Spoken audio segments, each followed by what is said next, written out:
চলছে আপনি নিজে জানেন না। আপনার চিন্তাকে আপনি যদি খেলাতে পারেন বিশ্বকে জয় করবেন। ভগবান তো দূরের কথা, অনন্ত কোটি ব্রহ্মাকে, বিশ্ব ব্রহ্মাণ্ডকে জয় করবেন। তাকিয়ে দেখুন, এক ব্যক্তির নাম বলছি, তার নাম গান্ধীজি। স্বাধীনতা সংগ্রামের জন্য মানুষ একত্রিত করেছে। কখনো দেখেছেন গান্ধী লাঠি ধরতে বলেছে, বন্দুক ধরতে বলেছে? ধরতে বলে কি করেছেন তিনি? অহিংসা আন্দোলন। মেদিনীপুরে যখন ফায়ারিং হলো, হাজার হাজার মানুষ বুক পেতে দিয়েছে, কিন্তু লাঠি একটা হাতে করে ধরেনি। মাতঙ্গিনী হাজরা প্রথম গুলি লেগেছে, পড়ে গেছে, ঝান্ডা পড়ে গেছে, আর এক হাতে ঝান্ডা ধরেছে, আর একটা হাতে গুলি লেগেছে, ঝান্ডা পড়ে গেছে।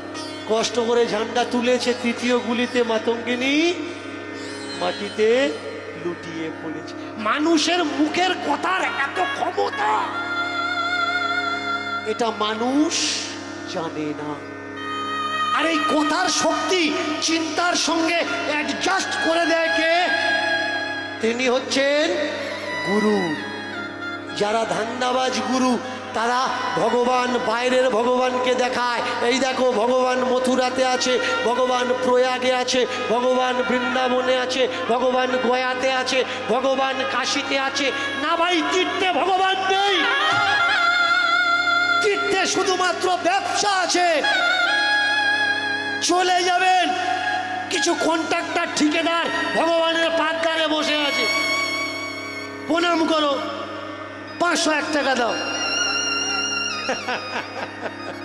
এরা কারা? এরা ভগবানের ঠিকাদার, ভগবানের কন্ট্রাক্টর। যিনি প্রকৃত গুরু হয়, বাইরের ভগবানের সঙ্গে পরিচয় করার না, অন্তরের ভগবানের সঙ্গে পরিচয় করা। এর জন্য তত্ত্ব কি বলছে? ভগবান বাইরে নেই, ভগবান ভিতরে আছে। আমরা বাইরে খুঁজছি, তাই ভগবানের সংজ্ঞাটা বুঝতে পারছি না। যেদিন আমরা ডুব দেব, ডুব ডুব ডুব ডুব দে না তুই ভবের সাগর। যেদিন ভেতরে ডুব দিবি, দেখবি ভগবান বাইরে নেই, ভগবান ভিতরে আছে। প্রকৃত গুরু যে, সে শিষ্যকে ভগবানের ভগবানত্বকে, ঐশ্বর্য, বীর্য, মাধুর্যকে হাতে ধরিয়ে দেয়। আর যে প্রকৃত গুরু নয়, এ কখনো খালি হাতে চলে না, সঙ্গে একটা ঝোলা থাকবেই থাকবে। এখন তো আবার বেশ কিছু গুরুদেবরা উঠেছে, তারা তাদের বউদের শাঁখা সিঁদুর পরায় না,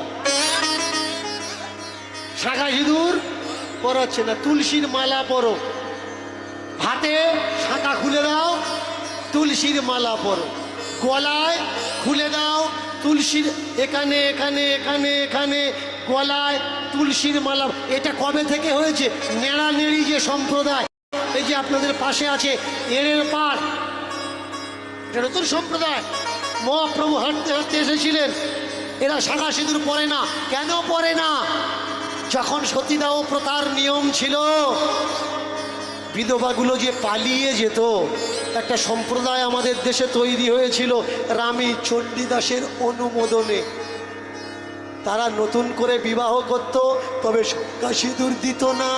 কোনটি পরিবর্তন হতো? আর একে অন্যের স্ত্রী, স্বামী স্ত্রী নয়, সেবা দাসী হিসাবে জীবনযাপন করত। এটাকে বলা হয় সেবা দাসী প্রথা। প্রয়োজন ছিল তাই হয়েছে, কিন্তু এসবের এখন আর প্রয়োজন নেই। পদগুরু আর সদ্গুরু চিনবেন কি করে?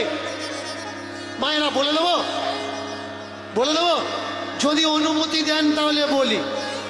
যে পদগুরু হবে, মোবাইল ছাড়া চলবে না, মোবাইল ছাড়া চলবে না, ইন্টারনেট ছাড়া। এদিকের গুরুদেবদের কিন্তু আমি বলছি না, যারা অন্য অন্য সাইটের গুরুদেব আছে। বলুন তো, কৃষ্ণ ভজন করব বলে দীক্ষা নিলাম, তাহলে মোবাইল নিয়ে ঘুরছি কেন? কৃষ্ণ ভজব বলে গৃহত্যাগ দিলাম, তাহলে ফেসবুকে চ্যাট করছি কেন, হোয়াটসঅ্যাপে চ্যাটিং করছি কেন? কি দরকার?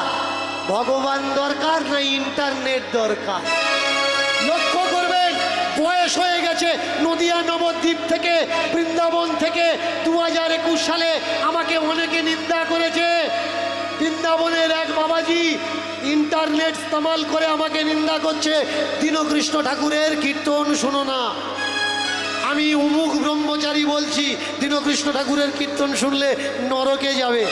আমাকে ফোন করে অনেক কথা বলছে, বাবা আপনি কিছু বলবেন না? আমি বললাম হ্যাঁ বলবো।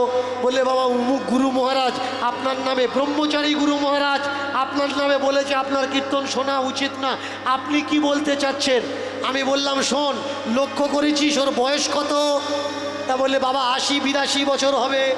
লক্ষ্য করেছিস ও দাড়ি রেখেছে, মাথার চুল বড়, কিন্তু দাড়িতে আর মাথার চুলে কলপ করেছে।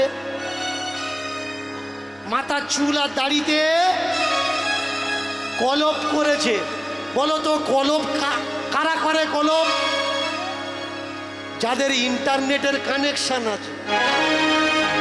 ওরা বিশ্বাস করতে চায় না যে আমরা বুড়ো হচ্ছি, আমরা বুড়ো হয়ে গেছি। কারণ চুল যদি সাদা দেখতে পায়, সাইটের লোক যদি কমে যায়, চিন্তা করছেন কলপ করবি কর, দাড়িতে পর্যন্ত কলপ করছিস। অনেক কাকা দাদাদের আমি দেখেছি গোপে পর্যন্ত কলপ। সর্বনাশ, ও থাকবে? ও তো 15 দিন পরে ফের সাদা হয়ে যাবে, এখান থেকে ঠেলে বেরোবে। এটা প্রকৃতির অবদান। কালো থাকলে যখন ভালো দেখতে হয়, জানেন কি চুল কেন সাদা হয়? জানেন এগুলো? জানেন না? ভালো করে শুনে নিন, এটা প্রকৃতির একটা নিয়ম। যতদিন চুল কালো আছে, কালো কারবারি করো, কালো কথা বলো, কোনো অপরাধ নেই। একটা একটা করে চুল যখন 40-এর পরে সাদা হবে, ঈশ্বর তোমাকে বলতে চাচ্ছে এবার একটা একটা করে কালো ভাবনাগুলো তুমি সাদা করে নাও। সমস্ত চুল যখন তোমার সাদা হয়ে গেছে, তোমার বুঝে নিতে হবে তোমার আর কালো ভাবনা রাখলে চলবে না। পুরো কালো ভাবনাকে তুমি সাদা করে নাও, কারণ এখানে তুমি বেশি দিন আর টিকবে না। মাথার চুল সাদা হয়ে গেছে, এবার তুমি সাদা হও। তুমি যদি সাদা না হও, সমাজের মানুষ তোমাকে মারিয়ে কাদা করে দেবে। বুঝতে হবে সত্য কোথায়। কে বলেছে যে আমি মরে যাব আমি বুঝতে পারি না? কে বলেছে মৃত্যুকে জানা যায় না? আপনার 32টা দাঁত একটা একটা করে উঠবে, মুখ ভর্তি হয়ে যাবে, ওই 32টা দাঁতের একটা একটা করে দাঁত পড়ে যাবে। তখন ধরে নিতে হবে খাওয়া দাওয়া এবার ত্যাগ দাও। আমাকে অনেকে বলে বাবা আপনি মাছ মাংস নিয়ে বলেন, তা কই বলেন না তো খাবো কি খাবো না? বলে দিচ্ছি শুনুন। ইন্টারনেটে ভিডিও ইউটিউবাররা কেটে কেটে ছাড়ে বলে আপনারা বুঝতে পারেন। আমাদের পৃথিবীতে, আমাদের ভারতবর্ষে নিরামিষ আমিষ বলে কোনো খাবার নেই। খাবার কটা আছে? খাবার আছে 3টা। ভালো করে মন দিয়ে শুনবেন। সনাতন ধর্মে খাবার কটা? খাবার হচ্ছে 3টা। একটা হচ্ছে তামসিক, একটা হচ্ছে রাজসিক, আর একটা হচ্ছে সাত্ত্বিক। তামসিক খাবার কারা খাবে? মেনে চলুন, বাড়িতে ছেলের বিয়ে দিয়েছেন, মেয়ের বিয়ে দিয়েছেন, আত্মীয় বন্ধু বান্ধব এসেছে, ভাইরা এসছে, শালি এসছে, আপনি তামসাপূর্ণ খাবার খাবেন, টক ঝাল মিষ্টি তিতো সব রকম মিশিয়ে। এবার রাজসিক খাবার, রাজসিক খাবার কারা খাবে? মেনে চলুন, খুব ক্ষমতাশালী, খুব বলশালী কাজ করা লাগে, মাটি কাটে, ইট কাটে, পাথর ভাঙে, গাড়ি টানে। তাহলে এরা রাজসিক বলশালী খাবার যদি না খায়, এদের শরীর টিকবে না। এরপরে বেঁচে থাকে সাত্ত্বিক খাবার। সাত্ত্বিক খাবার মানে আপনার যখন বয়স হয়ে গেছে, 65, 70, 75, 80 আপনাকে সাত্বিক খাবার খাওয়া লাগবে। আর সাত্বিক খাবার যদি আপনি না খান, ডাক্তারের ওষুধ খেয়ে আপনার জীবনযাপন করা লাগবে। সাত্বিক খাবারটা কি?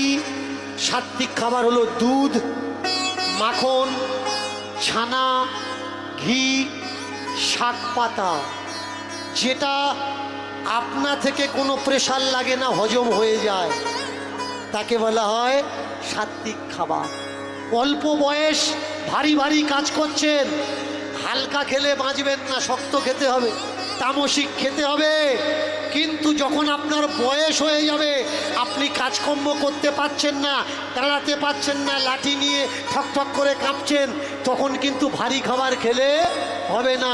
বললে হবে না, বৌমা 2 পিস দিয়ে খাই, তুমি খাবে আর যাবে, তোমাকে কেউ কিন্তু আটকাতে পারবে না। বয়স অনুপাতে খাবার আছে, বয়স অনুপাতে খেতে হবে, তবে তুমি বাঁচবে, না হলে তুমি বাঁচবে না। চিনবেন কি করে এই সমাজে সদ্গুরু আর অসৎ গুরু? ভালো করে মন দিয়ে শুনুন। বর্তমান সময়ে কেউ আর দীক্ষা নিতে চায় না। তো এক সময় এক দিদিমা আর তার ছেলে বৌমা, পাড়ার লোক জোর করে বলছে, পাড়ায় সকলে দীক্ষা নিয়েছে, তুই নিবি না? দীক্ষা নে। দিদিমা কি করবে? প্রচন্ড কৃপণ, এত কৃপণ যে বাতাসা একসঙ্গে খায় না, চেটে কাগজে মুড়ে রেখে দেয়, আবার করে, আবার বের করে, আবার চেটে কাগজে মুড়ে। এত কৃপণ দিদিমা। পাড়ার চাপে পড়ে দীক্ষাটা নিয়েছে। দিদিমা নিয়েছে, দিদিমার ছেলে নিয়েছে, দিদিমার বৌমা নিয়েছে। এবার দীক্ষা নিলে তো শুধু হবে না, গুরুদেবকে যত্ন করতে হবে, গুরুদেবকে খেতে দিতে হবে, গুরুদেবকে বাড়িতে আনতে হবে, গুরুদেবকে ভোজন দিতে হবে, দক্ষিণা দিতে হবে, গুরুদেবকে আরতি করতে হবে। অনেক গুরু পূজার নিয়ম আছে। গ্রামের লোক বললে, ও দিদিমা দীক্ষা নিয়ে ভুলে গেলে হবে, গুরু সেবা তুমি দেবে না? দিদিমা বললে, দেবো। এবারে যখন গুরুদেব আসবে বলবি আমার বাড়িতে আমি সেবা দেব, কিন্তু বৌমার ছেলে বলে উঠলে সেবা দেবে তুমি, আমি কিন্তু দেবো না। বুড়িমা বললে, এই দেখ, সারা বছর কি খাওয়াবো নাকি? একবার খাওয়াবো, গন্ডগোল করবো, বের করে দেবো। দ্বিতীয় সাঁজ খাবে কেন? বলে, কি গন্ডগোল? বলে, আগে তো গুরুদেব আসুক, প্ল্যান করে বলে দেবো। গুরুদেব এসেছে, বাড়িতে নিয়েছে, গুরুদেব আসুন আসুন। শুধু যে গুরুদেব এসছে না, গুরুদেবের সঙ্গে 8-10 জন শিষ্য তারাও এসেছে। 11 জনের রান্না। বৌমা বলে উঠল, ওমা রাত্রিরে আর করতে পারবো না, এই দুপুরে খাওয়াচ্ছি, দুপুরে খাইয়ে শেষ বিদায় দাও। এইবার দুপুরবেলা খাইয়েছে, খাইয়ে প্ল্যান করছে কি করে তাড়ানো যায়।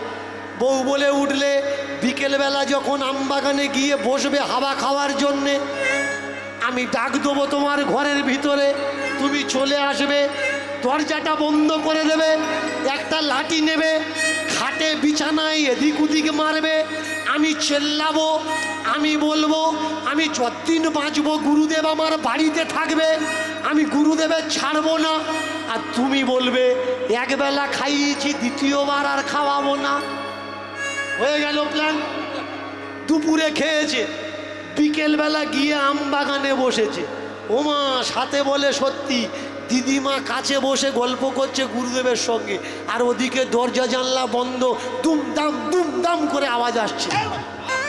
গুরুদেব জিজ্ঞাসা করছে, হ্যাঁ গো, ও ঘরের ভিতরে কি হচ্ছে? বলে, তোমার খাওয়ানো নিয়ে গন্ডগোল হচ্ছে। ছেলে বলছে একবেলা খাইয়েছি আর খাওয়াবো না, বৌমা বলছে যতদিন বাঁচবো ততদিন গুরুদেবে রাখবো, যেতে দেবো না, আমি খাওয়াবো। গুরুদেব মনে করলে সর্বনাশ, বৌমাটা এত ভালো, এই চল চল চল চলো, থাকাই, চল থাকাই।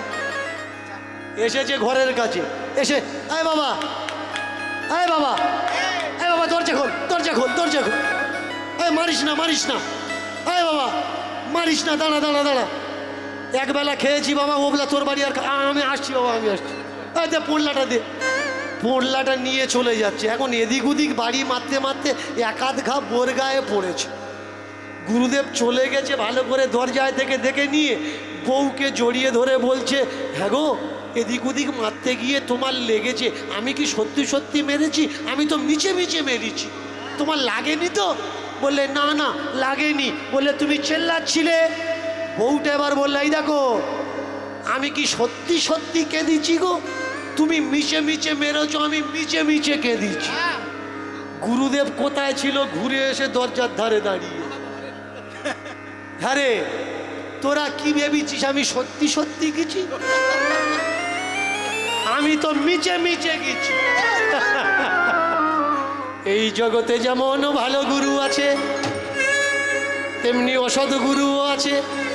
ভালো গুরুর পাল্লায় পড়লে তোমার জীবনে স্বর্গ সুখ হবে, আর অসৎ গুরুর পাল্লায় পড়লে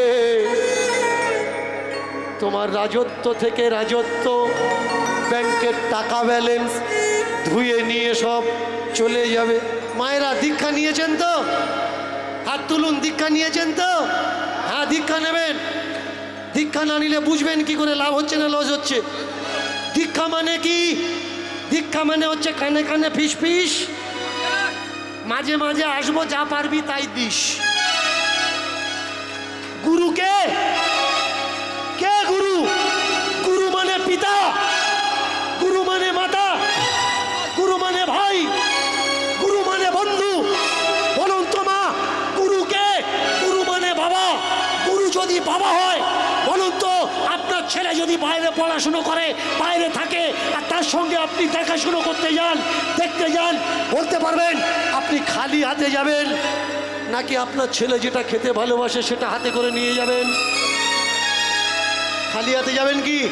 নিশ্চয়ই খালি হাতে যাবেন না। তাহলে গুরু যদি বাবা হয়, শিষ্য মানে যদি ছেলে হয়, বলুন তো আপনাদের গুরুদেব যারা আপনাদের বাড়িতে এসছে খালি হাতে এসছে না আপনার জন্য কিছু নিয়ে এসছে? বিচার আপনাদের, বিচার আমার নয়। আমি শুধু বলতে পারি মাত্র, ভালো মন্দ আপনারা বুঝে নেবেন। এরা দীক্ষা দিচ্ছে কেন? দীক্ষা এই কারণে দিচ্ছে আপনার উদ্ধার হবে বলে না ভাই। যত শিষ্য বাড়বে অত ইনকাম বাড়বে, অত চাল অত ডাল মাসে মাসে কালেকশন বেশি হবে।